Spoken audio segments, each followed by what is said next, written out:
السلام علیکم۔ دروازے پر زور زور سے دستک ہوئی۔ بوڑھے شخص نے دروازہ کھولا تو ہمسائے اور اہل محلہ سارے اکٹھے تھے۔ تیور تو غصے والے تھے، جنہیں دیکھ کر گھر سے برآمد ہونے والے بزرگ تھوڑا سا پریشان ہوئی اور پوچھا کیا بات ہے، سب خیریت ہے نا؟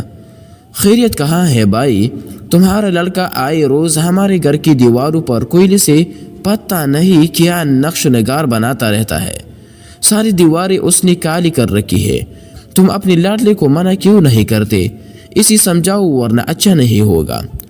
بڑے میاں نے وقتی طور پر اہل محلہ کو سمجھا بجا کر بیچ تو دیا، لیکن وہ اس شکایت سے قدرے نالات بھی تھے۔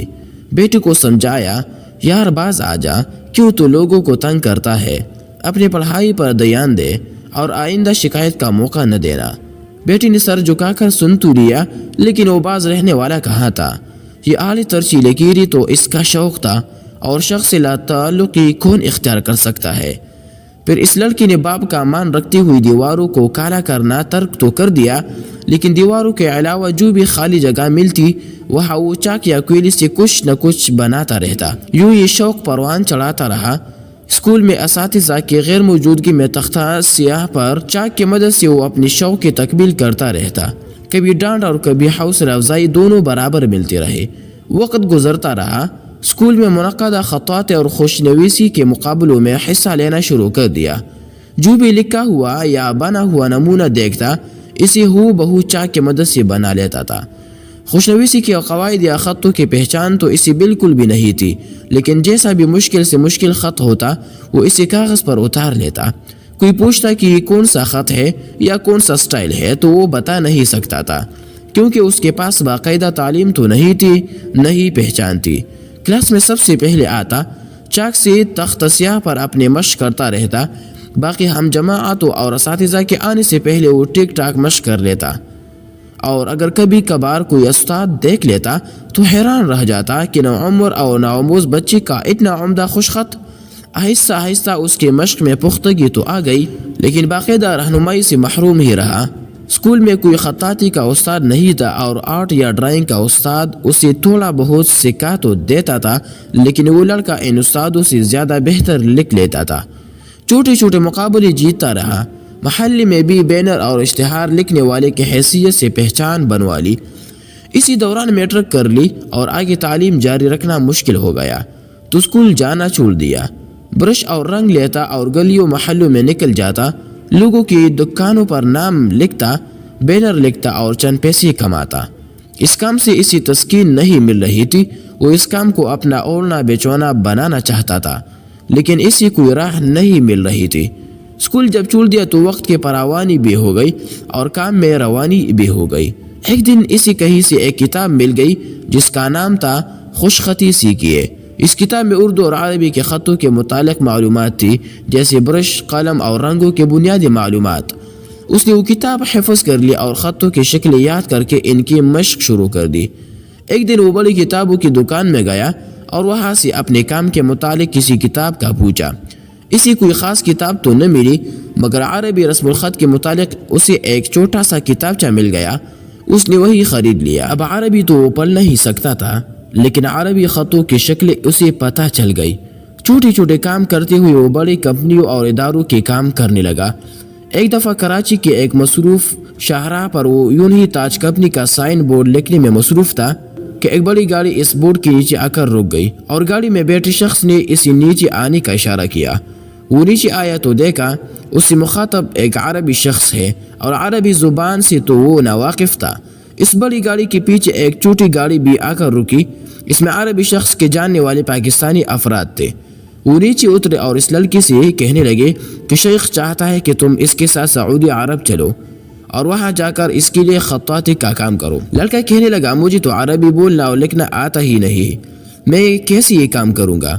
تو اس عربی شخص نے بتایا کہ تم جس خط میں یہ بینر لکھ رہے ہو یہ عرب کا مشہور خط ہے، اور اسے ہر کوئی لکھ بھی نہیں سکتا۔ تم اسی کمال مہارت سے لکھ رہے ہو اور کہتے ہو میں جانتا بھی نہیں۔ وہ عربی سعودی سفیر کا دوست تھا اور پاکستان سے ہنرمند افراد کو لینے آیا تھا۔ اسی پاکستانی خطاط لڑکی کا کام پسند آ گیا اور اسے ساتھ چلنے کا کہا۔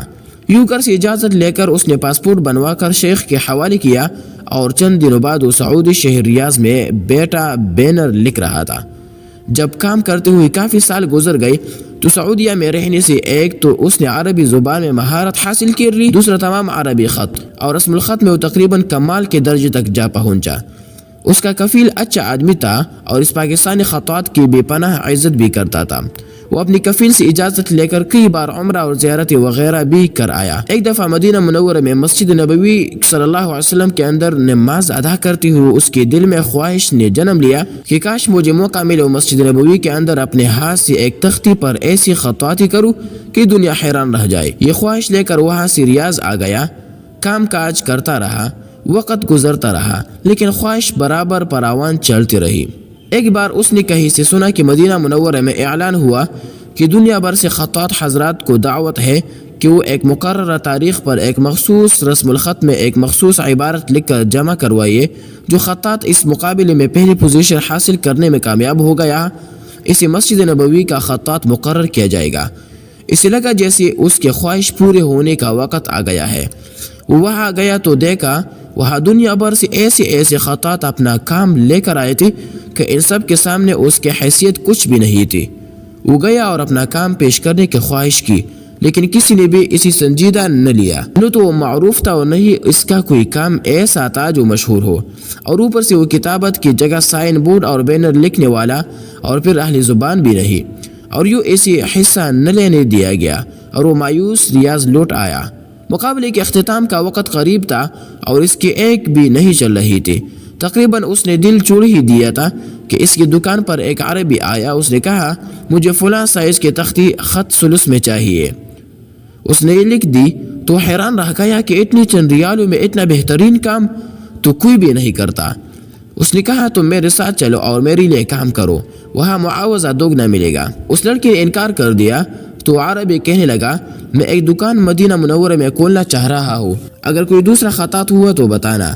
جب اس لڑکی نے مدینہ منورہ کا نام سنا تو کہا مجھے لے چلو، میں وہاں کام کروں گا۔ اسے ایک امید لگ گئی کہ شاید میرا وسیلہ بن جائے۔